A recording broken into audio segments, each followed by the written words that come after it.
Put all my cards out on the table. I did go a little all out on this one. We put up some lights for this. Let's try one of my favorite nerdy coffee varieties. This is the Geisha, and it was grown in Nicaragua and roasted here in my hometown of Spokane, Washington at Ladder Coffee. Geishas are typically pretty light and delicate, like a tea. I promise you we're gonna get real nerdy about this. We're gonna brew in a Kalita wave, because it's a cone and a flatbed. It's my favorite brewing method. And we're gonna do 30 grams of coffee to 500 grams of water, which is about 2 cups of coffee, 2 very small cups of coffee. You're supposed to enjoy it. 30 grams of coffee.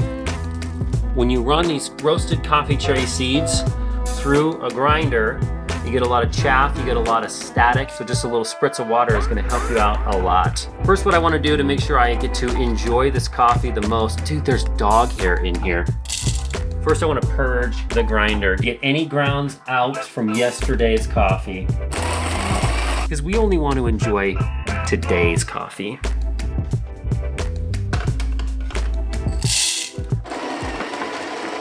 We're gonna grind this at a pretty medium to coarse grind for this brew method. It's a little thicker than table salt, but not quite flake salt yet. Oh, that smells really good. This might just be a video of me smelling the coffee. As of this last year's World Brewers Cup Championship, we learned that a lot of the flavors and aromas of the paper are still evaporating after a few minutes. So I pre-wet this filter 10 minutes ago to make sure that none of the paper flavors hung around. I am still, however, gonna warm it all up. Dump this out though. This doesn't taste good. Now, if you wanna take this to the next level and get absolutely absurd with your coffee, control your water.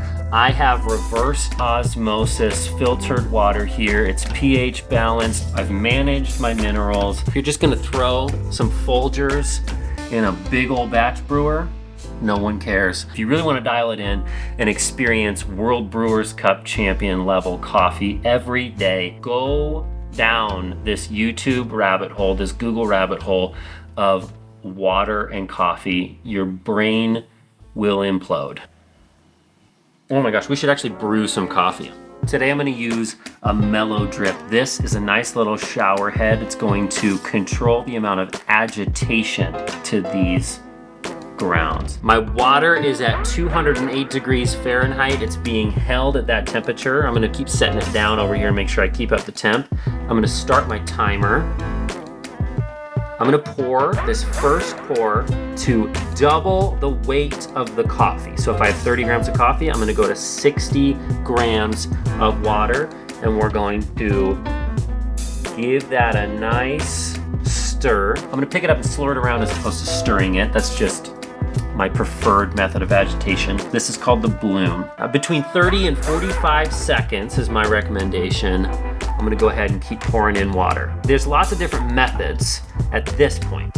You can fill it up in increments. You can fill it up and wait a certain amount of time before you fill it up again. What I like to do is maintain the thermal mass. This is a James Hoffmann principle here. I'm gonna keep the amount of water in the brewer up towards the top. I wanna keep it hot, keep it filled, keep it flowing. Watch your weight here. We want to hit 500 grams of water. Don't go over. This is about a 1:16 ratio. We could go 1:17. That's also good. For a Geisha, honestly, 1:17 might be a good idea. I might want to switch it up here. No, I committed. Don't change it now while we're in the middle of it. Boom, we hit it. We hit the mark.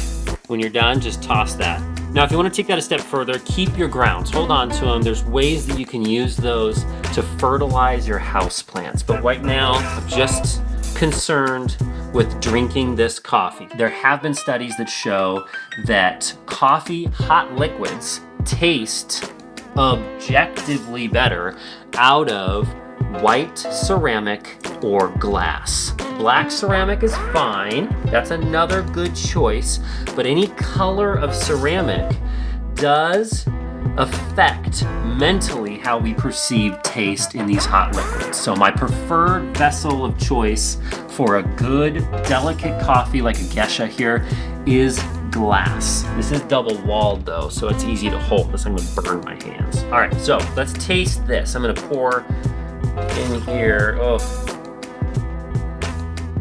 Now, before we enjoy this coffee, one of the best things you can do to cleanse your palate is enjoy some flavorless sparkling water. Flavorless sparkling water is gonna cleanse your palate. When you follow that rabbit down to Wonderland and you run into the Mad Hatter, it is very intimidating at first. But what you find is that the coffee he's drinking is gonna just take you for a trip. This ain't no Folgers.